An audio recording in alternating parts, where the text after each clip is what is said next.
tago ood ka cararto sanadkii oo marka 96 markaa qadis waxaad marka halkee baad soo gashay talyaaniga Italia tagtay street waxa maraad ka tagtay Italia Italia Addis Ababa dan Italia Italia marka ma qasana joogtay Italia waxaan joogay ilaa 2003 marka waa iska 4 sano meelaha amal kugu qaaday 7 sano Ingiriiska baad soo gashay Ingiriiska ka waran marka Ingiriiska baad soo gashay ma kaliya ahayd bas waxba kula socday inta aanan ku soo boodin ka hor Ingiriiska Talyaaniga ka horeysay asxaab fara badan oo aan leeyahay oo maanta aan rajeynaya qaarkood in haddii codkayga ay maqlaan ay xasuusan karaan farxad doonaan ninkii la joogi jiray isaga ahaa ee orodka badnaa 3 bilood ma joogin Talyaaniga waxaan ka mid ahaa dadka aadka iyo aad ay muxuu ahaa shaqada u doona 3 bilood wax ka yar ayaan shaqo ku bilaabay waxaan qaatay sojourno barnaamijka sojourno waxaan qaatay laysanka baabuurta lagu wado patentan qaatay waxaan dadkii iiga soo horeeyay magaalada ilaa maalintii aan ka soo tagay waxaan ahaa nin kaalmeeya dadka kuwa shaqo la'aanta ah haysana geeyay xafiisyada shaqo qorista ee magaaladii aan deganaa ee France ee dalka Talyaaniga waatahay Italia marka waxaad ka samaysay dhaqdhaqaaq Italia 97 waxaan muxuu ahaa la ii magacaabay inaan noqdo xogayihii golihii wada tashiga Soomaaliyeed ee lagu dhisay magaalada beledweyne ee gobolka Hiiraan waxaan ilaa laga soo gaaro shirarkii dib u heshiisiinta ee Soomaalida loo qabtay dhammaantood codkaygu maalinna kama maqnaanin shacbiga Soomaaliyeed ee ahaa dawlad la'aan waxa dhaanta dawlad xun Soomaalidu waxay ka mid tahay aadanaha intiisa kale Ilaahay uu ka soo saaray adduunyada sidaas darteed waxaan had iyo jeer dadka Soomaaliyeed ugu baaqi jiray helitaanka hanaan xasiloon iyo dawladnimo oo ka hanqaada dhulka Jamhuuriyadda Soomaaliya waa dhaqdhaqaaq waxaad soo sameysay waa heer sare weeyaan marka taariikh يا سي أصلا سعته وحي كسب يشوفنا يساب وقت هالكن يلا هورتين يلا أنت أنا يجي لفتو دقاري بياني كوان أنت سوق شيء أنت مركي أنا إمت كولج أيام قبل لابي أنت عن تلياني جوجي عن راحت أنت أنا هالكن إيمانين وحان برتي إنجليزي تلياني وحال ده جامعات دي كنت على أما ولي كنت على تلياني ما يا مقالة فرنسا يلا ده شانسة بوليتيكا ريلاتيون انترناسيونال أنا اسكو قري وادد علي رنتي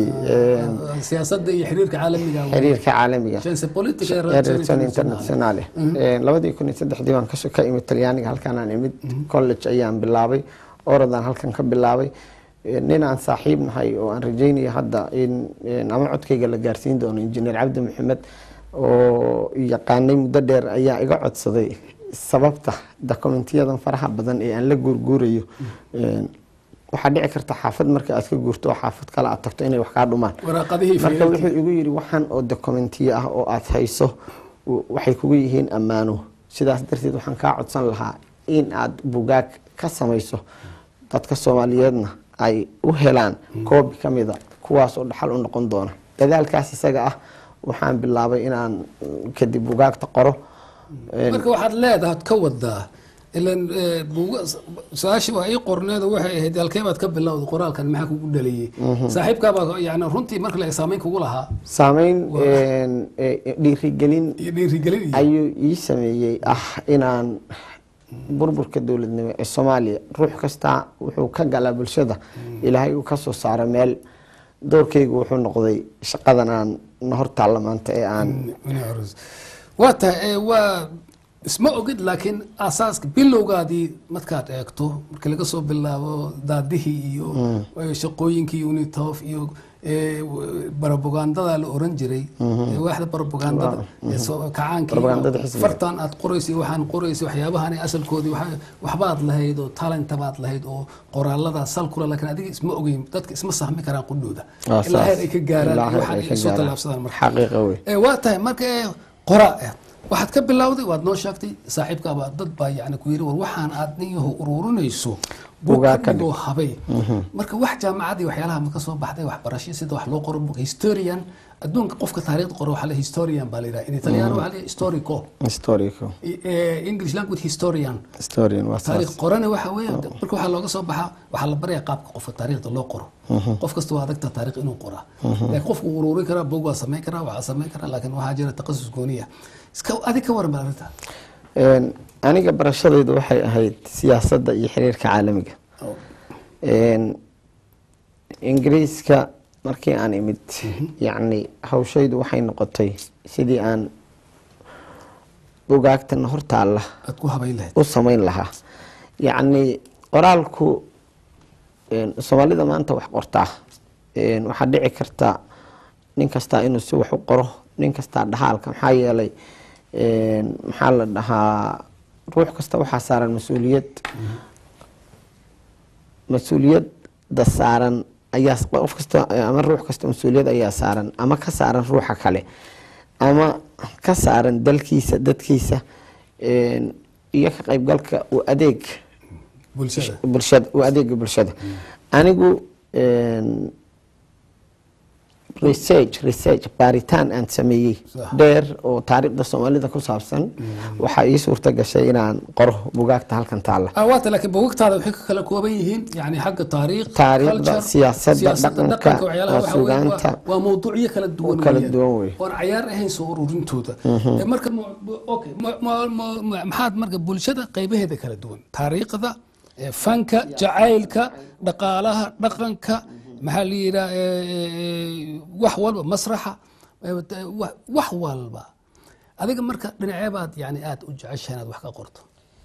aniga shaki kuma jiro hawshaydu waxay ahayd siyaasadda waxaan aad iyo aad yaraantaydii u jeclaa waxaan ka booday oo aan raba horta inaan ku xusuusiyo hal arrin oo aan malaynayo inay muhiim tahay dadku inay ogaadaan ka hor burburkii dowladnimo ee Soomaaliya waxaa u talin jiray ciidamada riyadaydu waxay ahayd maalin uun darayska ciidamada inaan qaato oo ka mid noqdo kuwa loo dhaariyey difaaca dalkooda runtii xaqiiqadii ood labisato oo aan darajo waliba ka gaaro generaal baa rabta maxaa yeelay generaal baa doonaysa maskornada labisato maalin kasta marka idaacaddii Radio Muqdisho magaalada Muqdisho ka bixi jirtay iyo guud ahaan Soomaaliya aad dhageysato waxaad maqlaysaa sareeyo guuto ama brigadier general hebel oo maanta ubax dhigay ama ka qayb galay ama furay dhismo noocaas loogu talagalay inta baa rabtay yani hanaanka iyo quruxdu ay ciidamadu lahaayeen ayaad jeclayd ayaan aad iyo aad jeclayd bilowgii dagaaladii sokeeye ee Soomaaliya ee baahay naxariistii jannaha siiye waxaan rabaa inaan ku xusuusiyo gobolada dhexe ee Soomaaliya waxaa lagu dilay taliyihii qaybtii 12aad ciidankii xooga dalka oo la oran jiray Cabdi Caluq waxaa gashay yani nin generaal ah oo haysta darajadaas intaas la eg raqiista uu ka noqday in ruux kale ama muwaadin kale oo Soomaali ah uu dilo waxaan ku sheegi doonaa buugaygii horseedayaashii halaaga Soomaaliya tirada saraakiisha aqoon-yahanada professorska doctorska iyo kuwa u dhaqdhaqaaqa bulshada ee lagu laayay dagaalada sokeeye ee weli ka soconaya dhulkeena Soomaaliya yani cabsi ima gelin waa jeclaan lahaa hadii maanta anigoo isla barnaamijkan waayo arag mujtamaca Soomaalida yani ha ogaadeen dareenkaaga dhinaca ciidamada iyo jacaylka aad u qabto Soomaaliya oo mid ah maanta hadii xitaa alif la iga bilaabi lahaa yani waa qaadan lahaa si aan adeega dalkayga uga qayb qaato marka iima daran ee waxa ii daran waxa uu xambaarsan yahay ee ah haybad qarannimo taasaa ii ah muxuu ahaa maanta anigu muddo waa kasoo maqnaa Soomaaliya waxaa la socotaa inaan doorashooyinkii isbedeladii dhinaca siyaasadda ee ka dhacay Soomaaliya ka qayb galay yani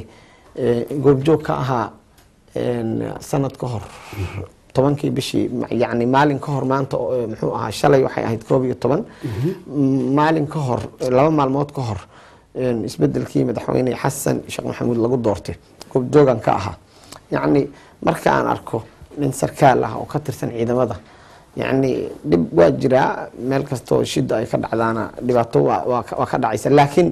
يعني farxadda iyo muxuu ahaa muuqaalka aan kala soo noqday Soomaaliya ma la karaysid 10 sanadood waa wadani baa tahay